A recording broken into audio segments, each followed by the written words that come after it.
del impacto del agua dulce en el océano costero, el agua dulce por río, por deshielo, hay diversas fuentes, ¿cierto?, que pueden aportar agua dulce o agua salobre en el océano costero. Entonces, esta presentación es una presentación que hice hace poquito tiempo y está relacionada a una publicación que les voy a dar a conocer más adelante. Y da cuenta, ¿cierto?, del aporte del agua dulce en los sistemas de borde oriental, y esto voy a empezar dando una introducción y voy a dar los aspectos generales de las corrientes de borde oriental, los sistemas de borde oriental, como el sistema, ¿cierto?, de Chile Centro-Sur, el sistema de Oregon y California y otros. Y después me voy a enfocar, ¿cierto?, voy a pasar al núcleo de la presentación y a una publicación reciente que está en prensa, que es el tema, ¿cierto?, del agua dulce afuera de toda la Patagonia, que ha sido en general súper poco estudiado, ¿cierto? Sabemos bien poco por la falta de datos. Entonces aquí yo les muestro, bueno, estoy como, gracias a Luisa, yo estoy en la Universidad del Biobío por la introducción, departamento de física, y también, ¿cierto?, esto es gracias a Musel. También participo en el Centro Ideal. Entonces, bueno, los estudios de los sistemas de borde oriental en general han sido múltiples, por no decir ya demasiado mucho, y no solo en temas biológicos, sino que en la física, la circulación, la dinámica y en particular la surgencia costera. ¿Y esto por qué ha sido? La gran razón de esto es porque los sistemas de borde oriental, como se ve en esta figura, en estas cajitas, ¿cierto?, cerca de la costa de los bordes orientales, delimitados por estas líneas blancas, para California, para el sistema de la corriente de Chile-Perú, de Benguela y de Canarias, concentran, como se puede ver ahí, alta biomasa fitoplanctónica, ¿cierto? Entonces se puede ver que por unidad de áreas son áreas pequeñas en relación a todo el océano global, pero presentan alta concentración de clorofila. Entonces son áreas de alta productividad que alimentan toda una cadena trófica y que obviamente lleva a las pesquerías, y esto soporta en gran medida la economía de algunos países como en Chile, por ejemplo.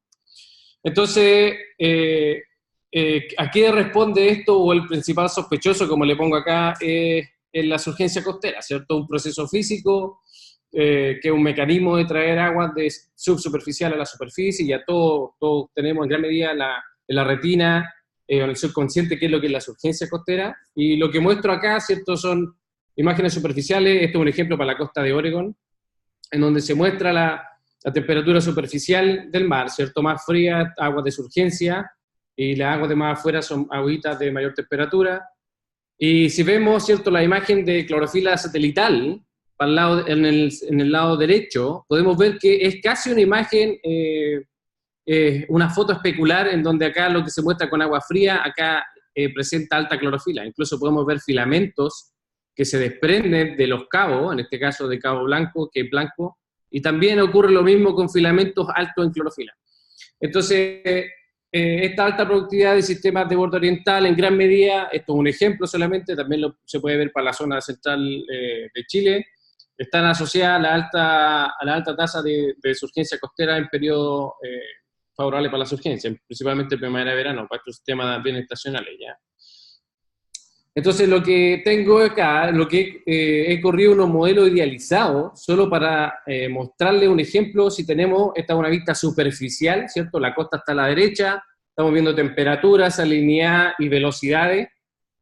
Un ejemplo viendo, ¿cierto?, en vez de una imagen satelital, desde un modelo ROMS ahora que he corrido, entonces estamos viendo la superficie de este océano idealizado de un modelo ROMS, y vemos que en el lado derecho, ¿cierto?, se desarrolla esta surgencia, con menores temperaturas cerca de la costa y alta temperatura afuera, y lo que estamos viendo es la generación de un frente de surgencia, y el frente de surgencia, ¿cierto?, este alto gradiente superficial en temperatura, y que se traduce también en densidad, produce filamento. Entonces lo que quiero mostrar con esto es que estas áreas de surgencia, así como veíamos en las imágenes satelitales que recién les mostraba, genera filamentos, y estos filamentos son el resultado de procesos de inestabilidad paroclínica y frontales en el proceso de surgencia costera, y esto es importante porque conlleva al intercambio costa afuera de material. No solamente es un proceso físico, sino que, como lo vimos,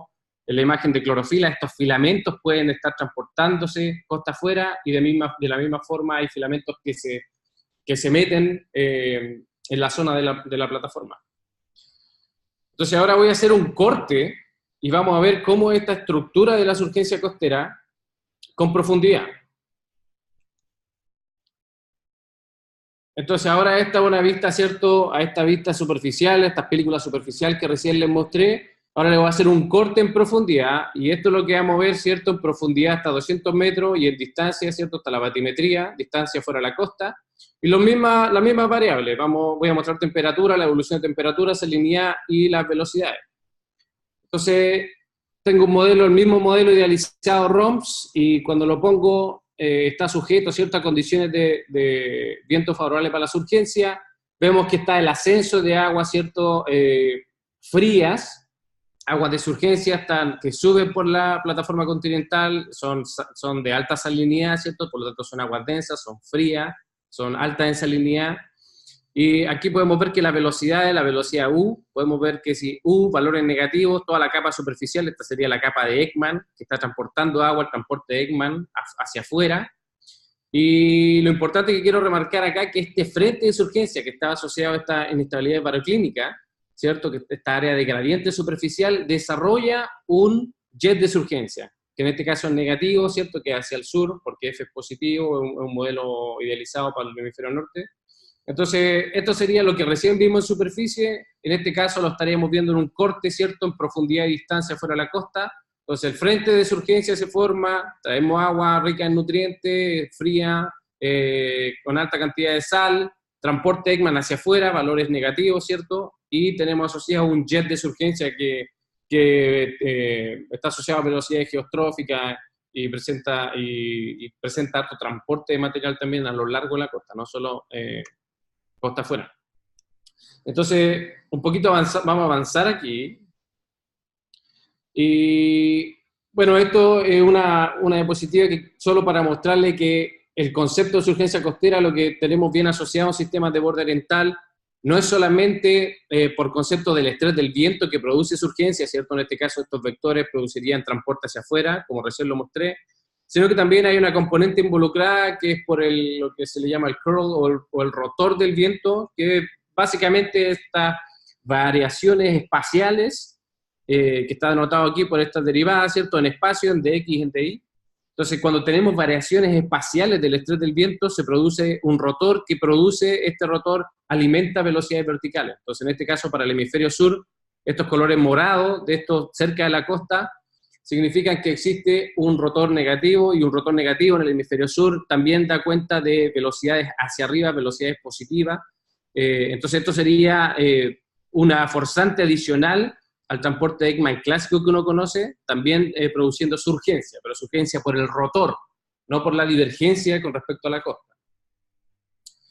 Entonces vamos a seguir avanzando un poco a lo que se conoce, ¿cierto? Esto es un ejemplo clásico de los sistemas de borde oriental con los procesos, y lo que quiero mostrar aquí, ¿cierto? Es que esta flechita que dice corrientes de Boyan-Tess, son zonas que se asocian a alta descarga de agua dulce en sistemas de borde oriental. Entonces acá tenemos para el sistema de Noruega, el sistema de Alaska, y también aparece acá el sistema de la Patagonia. Entonces, a pesar de que el sistema fuera de la Patagonia, por todas las carencias en términos de recursos para poder hacer estudios en ese océano costero, la hemos tenido, también está bien reconocida.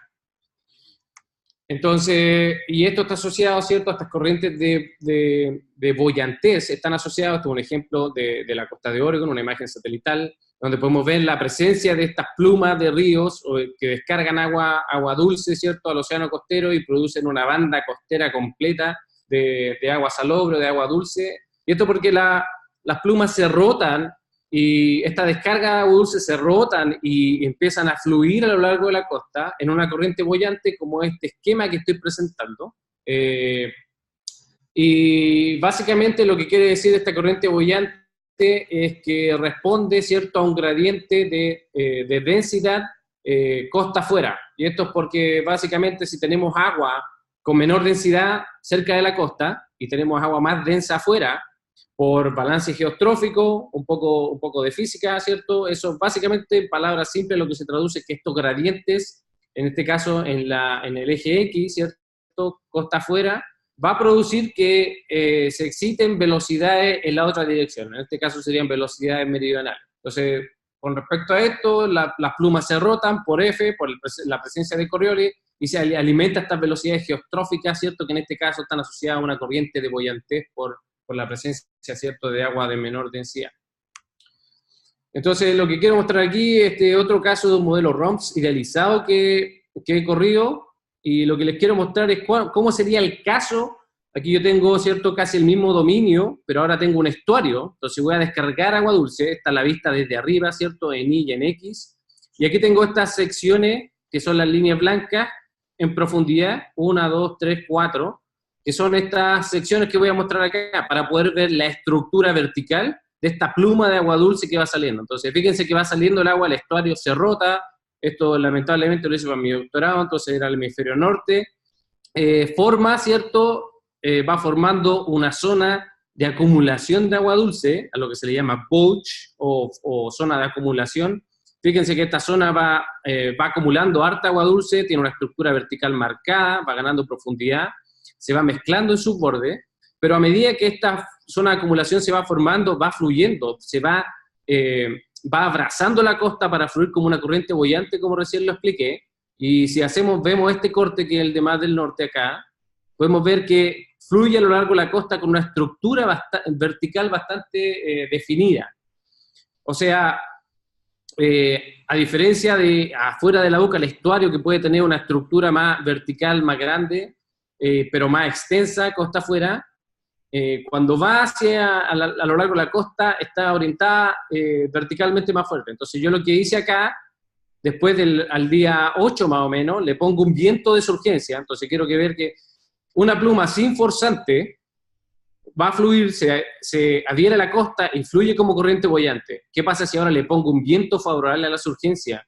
Vamos a ver cómo esta pluma boyante, esta agua dulce, ¿cierto?, en el océano costero, interactúa con la surgencia. Entonces ahora hay condiciones de surgencia, la surgencia está transportando esta agua dulce costa afuera, la está mezclando, entonces aumenta la salinidad por la mezcla vertical, y el transporte de ECMA la está transportando en este caso hacia afuera, ¿cierto?, como podemos ver en este corte.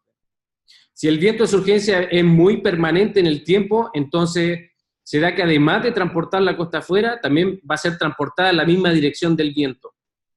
O sea, se revierte la dirección original de transporte, ¿cierto?, como una corriente boyante, o lo que veríamos en la naturaleza sin el forzante del viento, ya que el viento, si es muy fuerte y constante, ¿cierto?, la empezaría a transportar también en la dirección del viento. Entonces podemos ver que en este caso, hacia el sur, estaría no solamente siendo transportada hacia el sur, sino que también hacia afuera por la componente del transporte de ECMA. Ok, entonces, como un poco resumiendo esto, sistemas de borde oriental, la surgencia costera es clave, la productividad, pero también tenemos que el aporte de agua dulce es importante. Y en este caso les quiero mostrar, ¿cierto?, una película. Estas son para un año, el 2012, de imágenes, la película tomando todas las imágenes del año de las mediciones de Aquarius. Aquarius es mediciones satelitales de salinidad superficial, pero para gran escala. Entonces lo que podemos ver es que, claro, en esta zona se ven unos parches de la Patagonia, de la costa chilena, se ven unos parches de baja salinidad, ¿cierto?, los colores azules. Se pueden ver que con esta tecnología satelital se puede reproducir bien, por ejemplo, la pluma del Amazonas, que es gigante, es demasiado grande. Se pueden ver inestabilidades paroclínicas, pero en general sirve para poder hacer estudios más de carácter global, de gran escala, ¿ya? O sea, existe la tecnología satelital hoy en día para poder medir la salinidad superficial del océano, pero todavía no se ha llegado a resoluciones muy grandes. Y eso es lo que simplifico en esta diapositiva. La resolución espacial de Aquarius es de alrededor de 100 kilómetros de píxel. Entonces, si queremos estudiar plumas relativamente pequeñas en la costa de Chile, necesitamos mucha resolución espacial, entonces eso es demasiado grueso. Pero también existe ESMAP, después de Aquarius viene otra tecnología satelital de la NASA, que es ESMAP, y en realidad de los europeos también, en combinación con los europeos. Y eso ya tiene mejor resolución espacial, pero todavía es muy pobre para poder llegar cerca de la costa, ¿cierto? Entonces, para esto, ¿qué se ha hecho? Y es lo que yo también he trabajado harto, que les voy a mostrar un poco más adelante, es usar los proxies de color del océano. ¿Y eso por qué? Porque las descargas de agua dulce tienen un color particular por todo el material sedimentario, SIDOM y otros constituyentes, tiene un color que es muy distinto al océano, ¿cierto? Al océano netamente tal, que no, ¿cierto? Salino, que no tiene influencia de pluma. Entonces esto crea que se formen estas zonas frontales y que podamos verlo, ¿cierto?, con tecnología de color del océano. Y los satélites de NASA, en términos de tecnología de color del océano, sí tienen alta resolución espacial, a diferencia de los satélites para poder medir salinidad. Entonces lo que podemos tener ahora es efectivamente usar mediciones de color del océano. En este caso estoy mostrando a 3 resoluciones distintas para el Biobío y para el Itata como ejemplo, y para la zona, ¿cierto?, del río Yelcho en el mar interior de Chiloé. Esta sería la pluma, ¿cierto?, de la erupción del volcán. Y entonces ahora esto lo podemos usar como un proxy de salinidad si tenemos mediciones de campo. Entonces ahora voy a pasar, para no alargarme tanto, voy a pasar un poco con todo esto que he hablado, que es mediciones satelitales, ¿cierto?, de salinidad y de color para poder estudiar la descarga de agua dulce en el océano costero, la surgencia costera. Voy a pasar a lo que nos compete, que es la Patagonia. ¿Qué sabemos de la Patagonia? Sabemos muy poco, incluso se ve en este esquema a la derecha, ¿cierto? En realidad se sabe, esto es un esquema, ¿cierto?, de un capítulo del libro, de Sí. Dice, se reconoce a la Patagonia como gran aporte de agua dulce, ¿cierto?, por lo grande que es, por todos los canales y campos de hielo, pero en realidad las interrogantes son grandes. Tenemos pocas mediciones, sabemos muy poco, y lo que se sabe, y aquí doy un ejemplo, ¿cierto?, son estudios climatológicos de cruceros globales, y que han sido muy pocos, y se hacen las climatologías que se refieren a los promedios históricos para poder ver las tendencias globales de salinidad, y aquí ya aparece, ¿cierto?, esta lengua en la Patagonia de agua de baja salinidad. Entonces sabemos, ¿cierto?, y lo sabemos porque es casi obvio, que claro, hay el sistema de corriente boyante en la Patagonia debe ser súper importante, pero lo que se sabe hasta ahora ha sido prácticamente casi todo por climatología. Y bueno, y este es un trabajo ya clásico y prácticamente el único que había a la fecha, de tomando la Patagonia como un todo y estudiando la estructura de salinidad superficial y subsuperficial afuera de la Patagonia. Entonces, este trabajo que es de Paola Dávila, Dante Figueroa y Jenna Müller, del 2002, que es como el clásico y súper citado en relación a la descarga de agua dulce de la Patagonia, ha mostrado las tendencias más o menos de la salinidad y el impacto que tiene en esta baja salinidad, y la han relacionado con las descargas a lo largo de la costa, y muestra, ¿cierto?, estas lenguas de baja salinidad fuera de la Patagonia y como la variabilidad estacional de estas lenguas. ¿Okay? O sea, gran estudio pionero en el año 2002, no teníamos más datos al respecto, y también se hicieron con datos climatológicos. Entonces, ¿qué es lo que se necesita realmente para poder hacer un estudio acabado y poder seguir avanzando? Es tener mediciones que sean de carácter autónomo. Y doy un ejemplo aquí solamente con el uso de vehículos autónomos submarinos como gliders, que es lo que digamos son las mediciones del presente y del futuro, y esa es la forma para poder tener una presencia constante en el océano costero y poder hacer mediciones largas en el tiempo. ¿Y eso por qué? Porque si vemos las tendencias globales y de los días de barco en el océano están disminuyendo, el financiamiento para poder tener barco en el océano es muy caro. Entonces vemos que cada vez tenemos menos barcos en el océano para hacer estudios, pero eso porque también las nuevas tecnologías, que a la larga son más baratas, están ganando, ¿cierto?, su presencia, su financiamiento para poder hacer estos estudios. Y esta es la vía más adecuada, digamos, de poder hacer estudios climatológicos y de otro tipo en condiciones que son adversas, ¿cierto? No es fácil ir afuera de toda la Patagonia y poder hacer un estudio, tomarían semanas en cubrirlo entero. Entonces, pero como no tenemos gliders o vehículos autónomos submarinos, mucho glider para poder tener a lo largo de toda la Patagonia y hacer un estudio sofisticado, lo que he hecho es tratar de colectar datos de los flotadores Argo. Los flotadores Argo son flotadores autónomos que muchas instituciones, ¿cierto?, han tirado en el océano un programa global, y fíjense aquí he incluido este mapa del número de datos de boyas Argo en el océano, ahora, hoy día, 25 de octubre del 2018, que son más de 3.900 flotadores en el océano. Y este programa, ¿cierto?, ha empezado ya, lleva más de 10 años, y la idea que tuve, básicamente, de lo que les voy a mostrar, fue tomar los datos de boyas Argo para poder hacer un estudio, avanzar un poco en el conocimiento del impacto del agua dulce afuera de toda la Patagonia. Entonces, aquí comienzo y les voy a hacer un resumen de lo que he hecho, que es básicamente tomar todos los datos de las boyas Argo que hay afuera de la Patagonia, y aquí muestro, ¿cierto?, la evolución temporal del número de perfiles que existen de flotadores de boya Argo. Cada puntito gris en este mapa, ¿cierto?, muestra un perfil, y vemos que, bueno, si vamos atrás, el paper, ¿cierto?, de Dávila et al. Fue del año 2002, y justamente hasta esa fecha todavía no teníamos prácticamente datos de boya Argo. A partir aproximadamente de finales del 2002, comienzo del 2003, empezamos a tener flotadores en esta área de estudio, y fíjense cómo ha ido incrementando y variando con el número de perfiles a lo largo del tiempo, y aquí he hecho los bins por latitud para ver la cantidad de datos, de perfiles que podemos tomar. Y si hago, ¿cierto?, la sumatoria de todos estos perfiles en todo este periodo de tiempo, hasta principios del 2017 o hasta mediados del 2017, el número de perfiles con los que pude trabajar para hacer este estudio son más de 14.400. Entonces, al final, el llamado de esto es decirle a la gente, a la comunidad, que existen datos. A veces no es necesario poder subirse a un barco para ir a tomar mediciones, sino que existen datos allá afuera que son de carácter global y que son súper útiles para poder hacer estudios en zonas donde tenemos pocas observaciones in situ. El desafío es poder, ¿cierto?, meterse y poder trabajar esos datos. Y aquí solamente estoy mostrando la climatología del estrés del viento, de lluvias y de variables satelitales.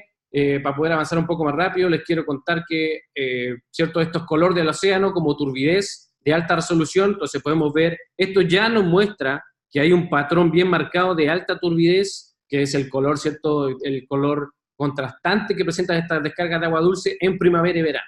Entonces esto llama la atención, porque además son los periodos que presentan, primavera y verano son los periodos que presentan mayor clorofila y mayor gradiente de clorofila costa afuera, a lo largo de la Patagonia, ¿ya? Entonces lo que les voy a mostrar ahora son la variabilidad estacional de la salinidad superficial, ¿cierto?, de los datos satelitales que ya les mostré de la tecnología satelital con los datos Argo, y podemos ver lo grueso de los perfiles, pero se muestra que alcanza a detectar un poco de la señal de baja salinidad fuera de la Patagonia, especialmente para verano. En menor caso, en menor magnitud para los meses de otoño e invierno, pero primavera, verano, ¿cierto?, se ve un poco de ahí de lo que le llamamos el freshening, ¿no?, esta baja salinidad. Si usamos mayor resolución espacial, como el producto de ESMAP, ya vemos que podemos empezar a ver estructura o ver zonas claras donde hay menor salinidad, agua de menor salinidad, ¿cierto?, por la presencia de mayor descarga de agua dulce afuera del Golfo Penas particularmente. Entonces, si hago mis agregados estacionales de todos mis perfiles de boya Argo, y trato de hacer el mismo análisis, ¿cierto?, mostrando espacialmente esta salinidad superficial, tomando un promedio de 10-15 metros superficiales, veo que este patrón, con datos in situ, son perfiles hidrográficos, veo que este patrón estacional ya se encuentra claramente en acuerdo principalmente con lo que se ve en ESMAP. Sobre todo acuarios para primavera, y principalmente por la baja resolución espacial, no ayuda tanto, pero entonces de aquí podríamos sacar que si alguien quiere hacer algo netamente satelital, acuario está prácticamente desechado, y la idea sería usar principalmente ESMAP por la mayor resolución espacial. Y vemos que es cierto que estas menores salinidades, o sea, hay más impacto de agua dulce afuera de la Patagonia, principalmente en la zona central, afuera del Golfo de Penas, en primavera y en verano, ¿ya? Entonces podemos ver, fíjense que aquí tengo unos círculos costero y oceánico, tanto para la zona norte, zona centro y zona sur, solo para separar y poder ver la estructura.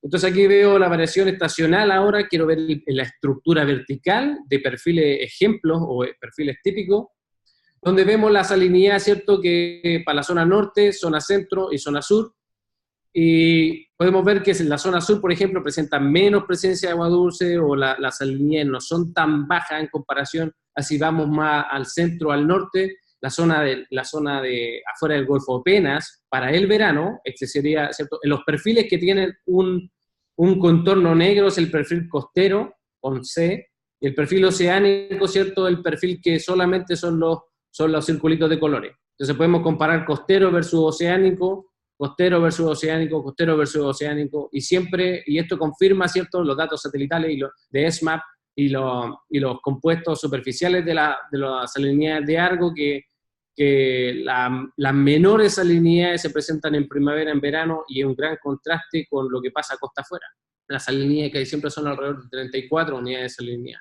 Si vamos más al norte, afuera de la zona de Chiloé, empezamos a encontrarnos que hay una estructura bien particular, ¿cierto? Esta es la zona intermedia, ¿cierto?, de la contracorriente con alta salinidad que viene a nivel subsuperficial y que ya no la vemos más al sur. En esta zona sí se ve bien clarito, pero nos vamos a tratar de enfocar, o sea, hay estructura vertical bien interesante que se ve en los perfiles llegan hasta 2000 metros, pero en este estudio estamos más enfocados, ¿cierto?, en la capa superficial, los primeros 100 a 200 metros, que es donde está el agua de baja salinidad.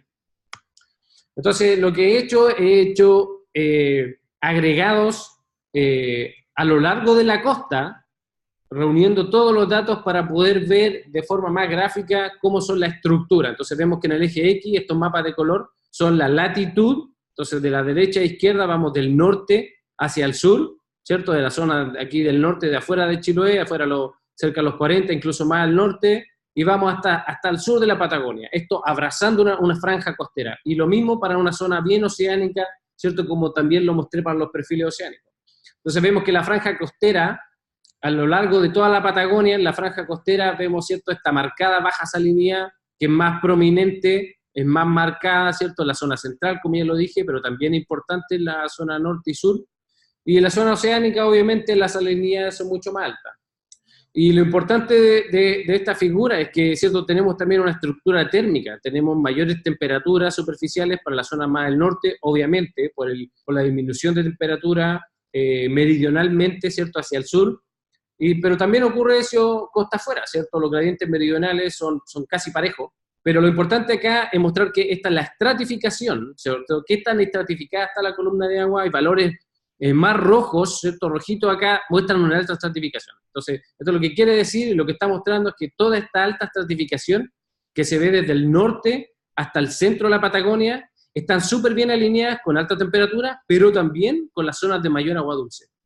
Entonces, el agua dulce en concordancia, en conjunto con la temperatura, me están estratificando la columna de agua. Entonces, queremos ver cuál es el rol relativo de esto, cuando el agua dulce realmente me está estratificando la columna de agua. Entonces, lo que les voy a mostrar ahora son secciones, costa afuera, ¿cierto? Ahora no a lo largo de la costa, sino que si me pongo afuera de Chiloé y hago una sección costa afuera, ¿cierto? Ahora esto es longitud, voy costa afuera, y lo mismo para la zona central, afuera del Golfo Pena, y lo mismo para el sur, bien al sur de la Patagonia.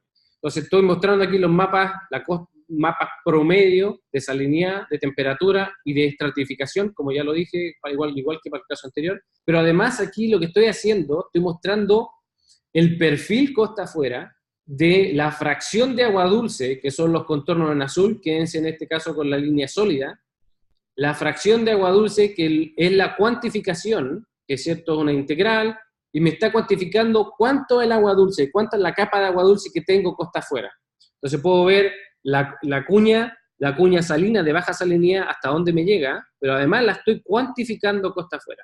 Y lo mismo para todos los casos, y la línea roja, en este caso, los perfiles rojos, es la anomalía de energía potencial, que básicamente la cuantificación de cuánta energía mecánica necesito para poder homogeneizar esta columna de agua.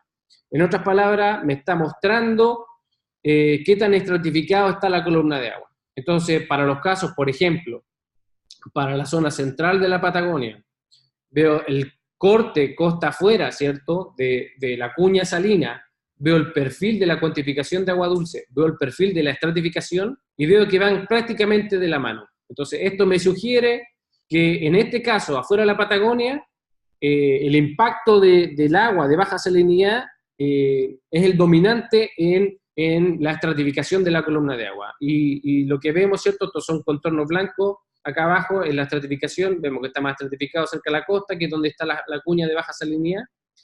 ¿Y por qué podrían decir que esto prácticamente debiera ser como obvio? Y resulta que no es obvio, porque si vamos al sur de la Patagonia, también tenemos una cuña salina, también hay baja salinidad cerca de la costa. Pero resulta que no se presenta una cuña de densidad y la estratificación es relativamente baja. Entonces, en general, en el sur, al sur, afuera del sur de la Patagonia, a pesar de tener bajas salinidades, no se presenta una cuña, no se presenta un gradiente de densidad marcado. ¿Por qué? Porque la columna de agua térmicamente es muy fría y bastante homogénea. Entonces, en este caso, se habla de frentes compensatorios, porque a pesar de que tenemos un frente de salinidad, no se presenta un frente marcado de temperatura, y por lo tanto, eso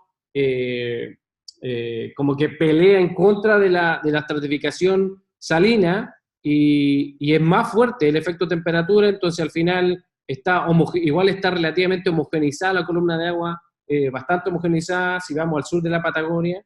Entonces al final el impacto, ¿cierto?, de la baja salinidad no es mucho, y no necesitamos mucha energía para homogeneizar, no está muy estratificado, a pesar de que tenemos un impacto de agua dulce. Entonces, con esto en mente, vemos que hay un gradiente marcado de norte a sur de la Patagonia, ¿cierto?, en la zona central, y aquí estoy mostrando la variabilidad estacional, verano, otoño, invierno y primavera. Siempre vemos esta cuña salina en todos los casos, pero lo que quiero remarcar aquí son la estructura vertical. Si vemos la profundidad, ¿cierto?, de esta agua de baja salinidad, afuera de la Patagonia podemos tener hasta 100 metros, si consideramos esta agua de baja salinidad que sean con salinidades menores a 34, o sea, 33.9, que es esta línea, ¿cierto?, magenta, que está acá. Entonces, cerca de la costa podemos tener hasta 100 metros de agua con salinidad diluida por el impacto de toda el agua dulce que sale afuera del Golfo Penas. Entonces tenemos el río Báquer y también están los de hielo, por los campos de hielo. Y en la zona sur, esta cuña salina es de menor profundidad, ¿cierto? Son alrededor de 40 metros, 30 metros, pero como ya lo dije, presenta menos impacto en la estratificación. Entonces esto es la última figura y un cuadro resumen ¿cierto?, de las curvas y cómo varían estacionalmente, y ahora he cuantificado, ¿cierto?, con el skill, o sea, que es la razón de la varianza, si hago una regresión entre estas dos curvas costa afuera, básicamente para poder cuantificar realmente cuál es la influencia, ¿cierto?, de esta agua dulce, de esta agua salobre afuera de la Patagonia, y cuánto me está aportando a la estratificación en cada zona. Y que vemos que, ¿cierto?, para la zona sur, para algunas estaciones, este porcentaje de varianza que me explica es más bajo. Para el invierno es alto, a pesar de que aquí en términos relativos no se vea bien por la escala. Pero entonces existe, a pesar de que esta no explica tanto el agua dulce, la estratificación en la zona sur de la Patagonia, para algunas estaciones como verano sí puede ser importante. Para la zona central, afuera del Golfo de Penas, prácticamente casi siempre bien importante. En otoño sería el periodo donde hay menos impacto, pero igual se ve, ¿cierto?, esta curva, este gradiente en agua de baja salinidad impactando la estratificación. Y para la zona más norte, ¿cierto?, la gente que trabaja más fuera de Chiloé, también hay una fuerte variabilidad estacional, pero pareciera que los periodos, ¿cierto?, tanto de invierno como de verano serían los más importantes en modular esta estratificación costa afuera, ¿ya? Entonces, como para ir terminando, solo quería decirle cuál es el futuro de esto, ¿cierto? ¿Cuáles son las perspectivas futuras? Bueno, seguir usando estas plataformas autónomas en combinación con información satelital para poder hacer estudios físicos. Obviamente esto es un estudio, lo que recién les hablaba, un estudio estacional, Mis planes son poder hacer ahora un estudio interanual, ¿cierto? Por toda esta variabilidad y porque se han visto que, a diferencia de lo que ocurre en la zona más central de Chile, los caudales más al sur y las lluvias están aumentando en el tiempo, en términos en relación al cambio climático y todo eso. Y solo les quería mostrar que existe, ¿cierto? El OOI, que es un programa bien grande financiado por NSF, de todos estos fondeos con glider y todo eso en océano, en zonas clave del océano, y hay uno efectivamente afuera de la Patagonia, en la zona sur, alrededor de los 90 grados oeste. Obviamente aquí no llega el impacto tanto del agua dulce o de menor salinidad en esta zona, pero sí es una región donde existe, ¿cierto?, de prioridad, ¿cierto?, por el océano austral, en donde hay datos de glider, hay boya y hay fondeo, y hay ya un par de años con datos, como para la gente que esté interesada, y entonces existe afuera de la Patagonia, tenemos hoy en día, hace desde tiempo, el desafío es poder, ¿cierto?, tratar de bajar esa información y poder trabajarla. Bueno, y con eso le doy las gracias. Espero haber aportado un poco, ¿cierto?, al conocimiento de este trabajo y de lo que se está haciendo afuera de la Patagonia, o de lo que yo he estado haciendo en conjunto con otros investigadores. Y solo les quería contar que las figuras que les mostré en relación a la cuantificación del agua dulce a lo largo de toda la Patagonia está en prensa, en un paper reciente, ¿cierto?, en Progress in Oceanography, así que si quieren, igual me parece que lo subí en ResearchGate, está ahí por si alguien quiere indagar más en detalle, ¿cierto? Bueno, está la información y este es mi correo por si tienen alguna duda o cosa. Muchas gracias. Muchas gracias a ti, Gonzalo. No apagues tu micrófono, porque la idea es que... Vale, ¿no es igual? Déjalo abierto, sí. Vale, ok. Porque si la idea es ahora poder ver si hay alguna consulta, los que quieran hacer consultas pueden abrir su micrófono y hacerlo por el micrófono, que es como no somos muchos, se puede. No sé si alguien quiere preguntar algo, opinar. La idea es que acá haya una interacción también entre los... Parece que hay alguien acá levantando la mano, pero no puedo, a ver.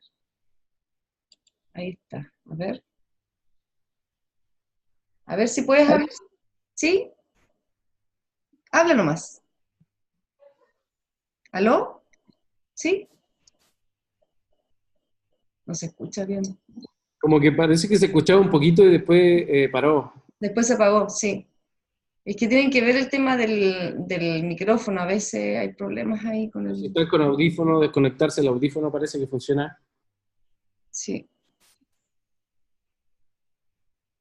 Cristian. Quizás Cristian quiere hacer alguna opinión. Y que el problema es que yo no puedo ver los nombres, porque no aparecen los nombres de las personas, pero alguien quería aquí hablar. O por el chat, por último. Por el chat. ¿Se puede por el chat? Voy a mirar por el chat a ver si alguien... si alguien está escribiendo ahí. ¿Cómo se levanta la mano? Yo no sé muy bien, pero alguien aquí levantó la mano y el problema es que no se escucha. Cristian, ¿tú puedes hablar? Cristian Duarte. ¿Me escuchan o no? Sí, sí te escucho. Ahora sí. Ahora sí, dale. Ya, pues, yo me acordaba que esto había una cosa para levantar la mano para poder opinar, pero estoy medio confundido. Tampoco no lo encuentro. Sí, pero por ahí. Mucha tecnología. Ya, pero no importa. Hola Gonzalo, ¿cómo estás? Hola. Hola, Cristian. ¿Y tú cómo estás? Bien, bien, gracias por la presentación. No, de nada. Oye, tengo una duda, porque ¿qué pasa con el uso de cambio de suelo y el aporte de agua dulce? Ese cambio, porque, por ejemplo, en la zona central, incluso yo diría que allá en Valdivia también, el cambio de uso de suelo no solo incluye, excepto que estén practicando distintas cuestiones de agricultura, sino que también están sacando agua, y el agua está siendo un tema, porque están secándose, no sé si secando, pero el caudal de los ríos está disminuyendo significativamente.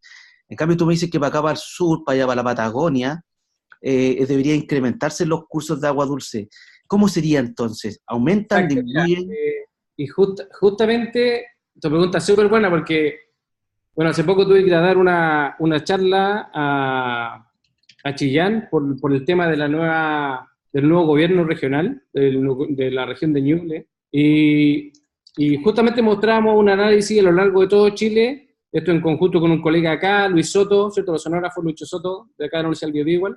Y me pueden ver la pantalla todavía, ¿cierto? Sí, yo sí la veo. Entonces, lo que estamos viendo acá son la serie histórica de todas las descargas de río a lo largo de Chile. Todos los puntitos rojos son datos de descarga de la DGA, ¿vale?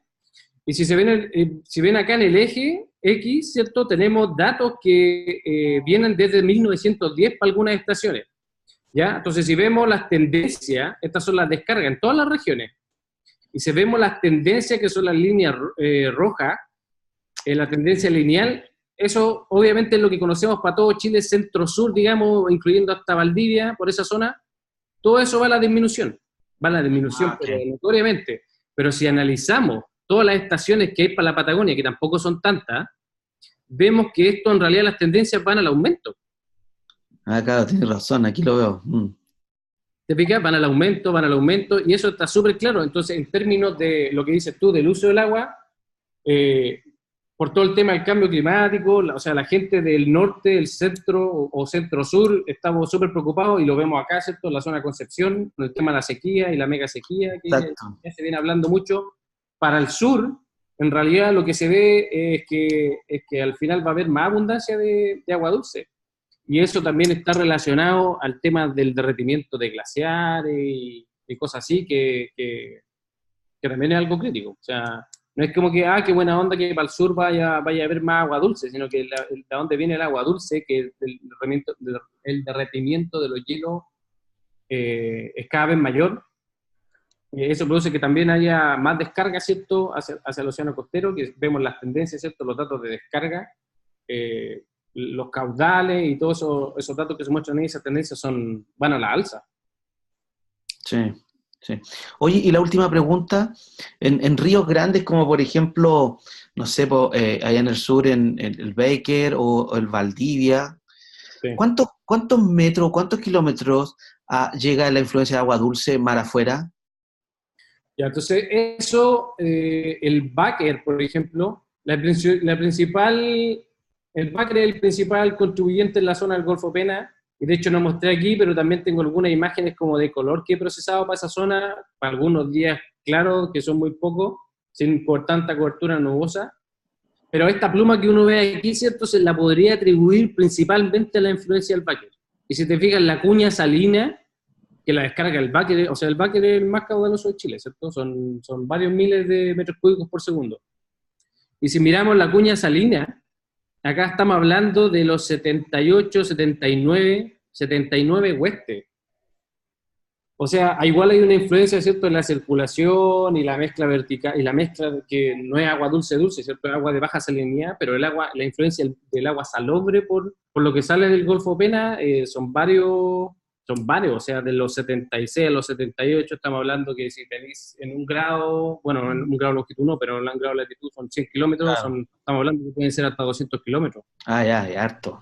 Y mira, y en la cuantificación original que se hizo, que yo encuentro prácticamente la tendencia es como la misma, del paper, ¿cierto?, de Dávila, ahí se habla claramente de alrededor de 4 grados de influencia en agua salobre. O sea, 4 grados, estamos hablando de más de 300 kilómetros. Sí, sí. Es que claro, ¿sabéis lo que hay? Hay un tema igual que se ha visto no para estudios de altas latitudes, pero para estudios de latitudes medias, como lo que yo he hecho igual en Chile central. Se ha visto que cuando uno tiene estas descargas y hay descargas de ríos que interactúan entre sí, el impacto en el espacio es mayor a una descarga de un río solo, digamos, con la misma cantidad de agua dulce. ¿Por qué? Porque hay una interacción lineal del área, entonces la dispersión es mayor. Claro. Yo cuando pienso en Patagonia, como son tantas fuentes de agua dulce a lo largo de la costa, el impacto de área es mucho mayor a que si tuviera ahí un gran río Amazonas, por ejemplo, con la misma cantidad total de agua dulce. La cobertura del área sería mucho mayor. Ok. Vale, Gonzalo, muchas gracias. De nada, gracias a ti. Ya, no sé si hay alguna otra consulta Creo que había alguien que quería, pero no sé si por el chat yo traté de escribir, pero no me contestaron tampoco. Entonces, ¿hay alguien más Parece que que quiera? ¿Sí? ¿Sí? Pueden hablar nomás, no hay problema. Hola, Sí, hola, ¿con quién hablamos? ¿Hola? no responden. Sí, sí, alguien dijo hola, recién. Bueno, pero no sé, si no hay más preguntas, en todo caso, esta presentación va a quedar igual disponible en la página del Musels. Y bueno, Gonzalo también está su correo, están todos sus datos, así que si alguien tiene más consultas o quiere tener más información, puede escribirle. Claro. ¿Ya? Así que gracias, Gonzalo, No, por perfecto. No, tu... gracias a usted. Sí, gracias por la presentación y bueno, ya para el próximo mes tendremos otro seminario y están todos cordialmente invitados. Muchas gracias a todos. Chao, chao. Gracias. Chao, Gracias. chao, gracias. Chao, chao.